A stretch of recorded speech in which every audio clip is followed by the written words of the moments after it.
We imagine a future. And our imaginings horrify us.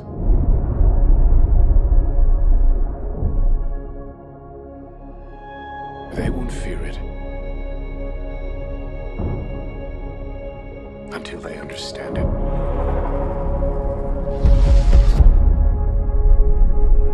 And they won't understand it until they've used it.